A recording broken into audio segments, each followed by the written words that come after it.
Paulo, Saulo de Tarso, pelo olhar bíblico. Paulo, também conhecido como Saulo de Tarso, é uma figura central no Novo Testamento, especialmente nas cartas, ou epístolas, que ele escreveu, as quais formam uma parte significativa do cânone cristão.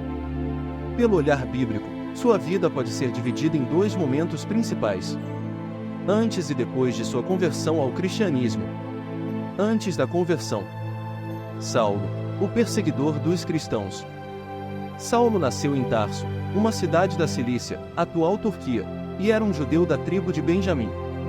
Ele foi criado como fariseu, um dos grupos religiosos judeus mais rigorosos no cumprimento da lei de Moisés, e foi educado em Jerusalém aos pés do famoso Rabino Gamaliel, tornando-se altamente instruído na lei judaica. Atos capítulo 22, versículo 3. Antes de se converter ao cristianismo, Saulo era um feroz perseguidor dos seguidores de Jesus Cristo. Ele acreditava que o movimento cristão era uma ameaça ao judaísmo e participou ativamente da perseguição aos cristãos. Um dos eventos mais notáveis envolvendo Saulo antes de sua conversão foi o apedrejamento de Estevão, o primeiro mártir cristão, onde ele deu seu consentimento e guardava as vestes daqueles que o apedrejavam. Atos capítulo 7, versículo 58, capítulo 8. Versículo 1. Ele também pediu cartas ao sumo sacerdote para ir a Damasco e prender cristãos, com o objetivo de levá-los presos a Jerusalém. Atos capítulo 9, versículos 1 e 2. A conversão. O encontro com Cristo no caminho de Damasco. O ponto de virada na vida de Saulo ocorreu em sua jornada a Damasco. Enquanto viajava para a cidade com o propósito de perseguir cristãos, ele teve uma visão de Jesus Cristo ressuscitado. Uma luz brilhante o cercou, e ele caiu por terra, ouvindo uma voz que dizia: Saulo, Saulo, por que me persegues? Atos capítulo 9, versículo 4. Quando ele perguntou quem falava, a voz respondeu: Eu sou Jesus, a quem tu persegues. Atos capítulo 9, versículo 5. Após essa experiência, Saulo ficou cego e foi conduzido a Damasco. Lá, um discípulo chamado Ananias, obedecendo a uma visão do Senhor, foi até Saulo, colocou as mãos sobre ele e orou para que ele recuperasse a visão e fosse cheio do Espírito Santo. Saulo então foi batizado e, a partir desse momento, começou a pregar o Evangelho de Jesus Cristo, principalmente entre os gentios, não judeus. Atos capítulo 9, versículos 17 e 18. Após a conversão. Paulo, o apóstolo dos gentios. Após sua conversão, Saulo passou a ser conhecido como Paulo, e dedicou sua vida à propagação do Evangelho. Embora seu novo nome já fosse comum entre os romanos, como cidadão romano, ele poderia ter dois nomes. A mudança reflete sua transformação interior. Ele se tornou um dos mais ativos missionários do cristianismo primitivo, realizando várias viagens missionárias pela Ásia Menor, Grécia e até Roma. Paulo é conhecido por ter fundado várias igrejas e por ser o autor de muitas epístolas que compõem o Novo Testamento, como Romanos, Coríntios, Gálatas, Efésios, Filipenses, entre outras. Nesses escritos, ele oferecia conselhos doutrinários, exortações e encorajamento às primeiras comunidades cristãs. Teologia de Paulo. Paulo foi um grande defensor da ideia de que a salvação vem pela fé em Jesus Cristo, e não pela observância das obras da lei. Romanos capítulo 3, versículo 28, Gálatas capítulo 2, versículo 16. Ele ensinava que tanto judeus quanto gentios tinham acesso à salvação por meio de Cristo, rompendo as barreiras étnicas e religiosas que antes separavam esses grupos. Efésios capítulo 2, versículos de 14 a 16. Paulo também apresentou uma visão profunda da união do crente com Cristo, afirmando que os cristãos morrem para o pecado e ressuscitam para uma nova vida em Cristo. Romanos capítulo 6, versículos 3 e 4. Seu conceito de justificação pela fé e a ênfase no amor como cumprimento da lei são marcos teológicos importantes. Prisão e morte. Paulo enfrentou muitas dificuldades em sua missão, incluindo perseguições, prisões e naufrágios, segundo Coríntios capítulo 11, versículos de 23 a 27. Ele foi preso em Roma 2 vezes, e, durante a segunda prisão, ele escreveu o que são conhecidas como as Epístolas da Prisão, como Filipenses e Colossenses. De acordo com a tradição cristã, Paulo foi martirizado em Roma durante o reinado do imperador Nero, provavelmente sendo decapitado. Legado. O apóstolo Paulo é uma das figuras mais influentes do cristianismo, tanto pela extensão de seu ministério quanto por sua teologia, que moldou grande parte do pensamento cristão posterior.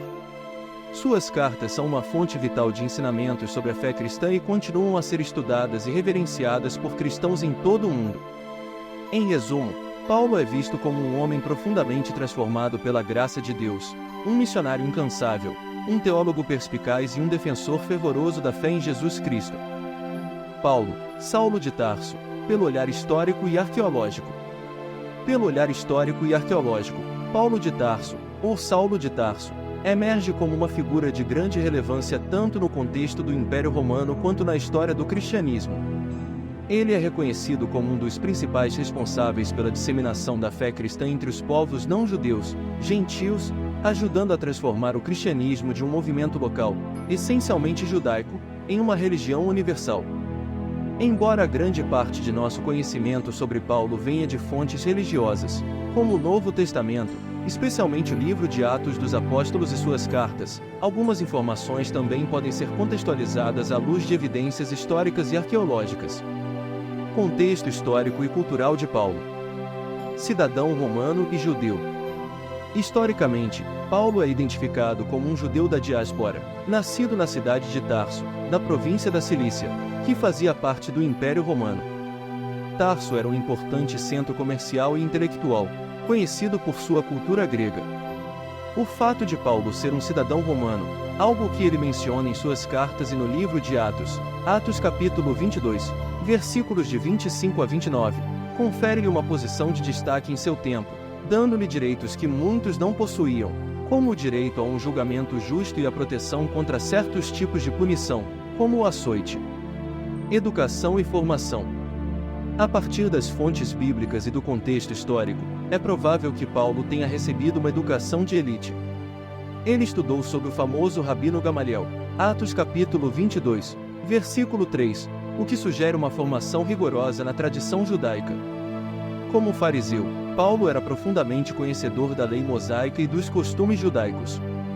Além disso, sua habilidade em argumentar e escrever com sofisticação sugere uma formação ampla que também incluía o conhecimento da filosofia grega e da retórica greco-romana, algo que ele utilizou em suas epístolas e debates públicos. Trabalhador manual e missionário. Além de sua erudição, Paulo também era um fabricante de tendas, Atos capítulo 18, versículo 3, o que lhe permitia sustentar-se durante suas viagens missionárias. Esse fato demonstra a complexidade de sua personalidade. Um teólogo altamente qualificado, mas que também trabalhava com as mãos para garantir sua independência financeira. Descobertas arqueológicas e evidências relacionadas a Paulo.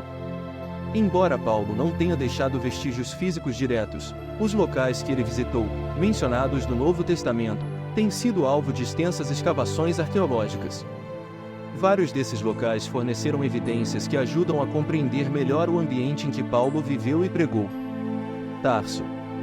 A cidade de Tarso foi escavada, e evidências sugerem que era uma cidade florescente e cosmopolita no período de Paulo, com forte influência helenística. A arqueologia confirma a importância de Tarso como um centro de aprendizado e comércio, o que corrobora o ambiente em que Paulo foi criado. Antioquia. Paulo visitou Antioquia da Síria, onde a arqueologia revelou uma cidade vibrante e multicultural. Antioquia foi uma das primeiras cidades onde os seguidores de Cristo foram chamados de cristãos, Atos capítulo 11, versículo 26. Escavações em Antioquia indicam um cenário urbano onde conviviam judeus, pagãos e uma nova comunidade cristã, refletindo o ambiente em que Paulo desenvolveu seu ministério. Éfeso. Em Éfeso, onde Paulo passou vários anos pregando, Atos capítulo 19, escavações revelaram uma cidade próspera, com templos imponentes, como o Templo de Ártemis, e uma grande área pública. A arqueologia de Éfeso oferece um contexto vívido para entender as tensões que Paulo enfrentou, especialmente com os cultos pagãos e a adoração de divindades locais. Corinto. Corinto, outra cidade onde Paulo passou um tempo significativo, foi intensamente escavada, revelando sua importância como centro comercial e cultural. As escavações mostram a diversidade religiosa de Corinto, com templos dedicados a vários deuses e seitas.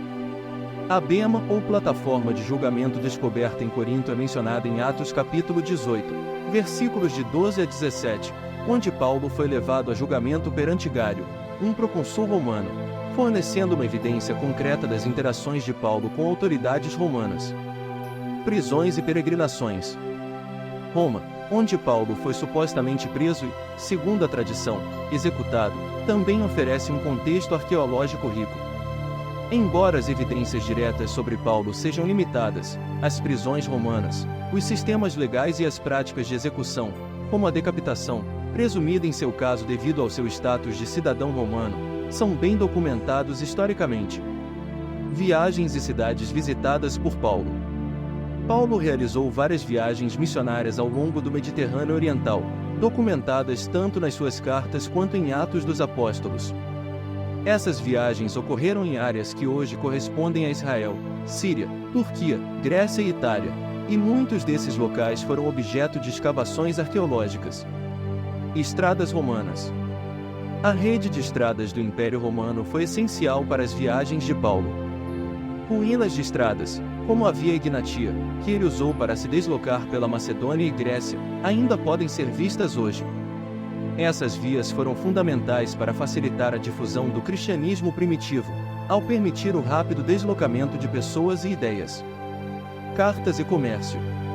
Além das viagens, Paulo mantinha contato com as comunidades cristãs por meio de cartas, epístolas, que eram levadas por mensageiros. O sistema de correios e comércio romano foi crucial para a comunicação entre as primeiras igrejas, e a arqueologia confirma a extensão e eficiência dessa rede. Reconhecimento e martírio. O martírio de Paulo, embora amplamente aceito pela tradição cristã, não possui uma confirmação arqueológica direta. Contudo, alguns locais ligados à sua vida final em Roma, como a Basílica de São Paulo Extramuros, são reverenciados como locais de sua morte. Segundo a tradição, Paulo foi decapitado em Roma durante o reinado do imperador Nero, e a basílica é construída no local onde ele teria sido enterrado. Conclusão. Do ponto de vista histórico e arqueológico, Paulo de Tarso emerge como uma figura real e dinâmica, imersa nas complexidades políticas, sociais e religiosas do Império Romano. A arqueologia corrobora muitos dos locais e práticas mencionadas em suas cartas e no relato de Atos, fornecendo uma compreensão mais profunda das cidades que ele visitou, dos conflitos que enfrentou e das redes pelas quais suas ideias se espalharam. O contexto romano-helênico em que ele viveu foi fundamental para o sucesso de sua missão, e sua habilidade de se mover entre diferentes culturas, combinada com seu status de cidadão romano, desempenhou um papel crucial na expansão do cristianismo. Espero que tenham gostado. Já vai deixando o like, curtindo e compartilhando. Até o próximo vídeo.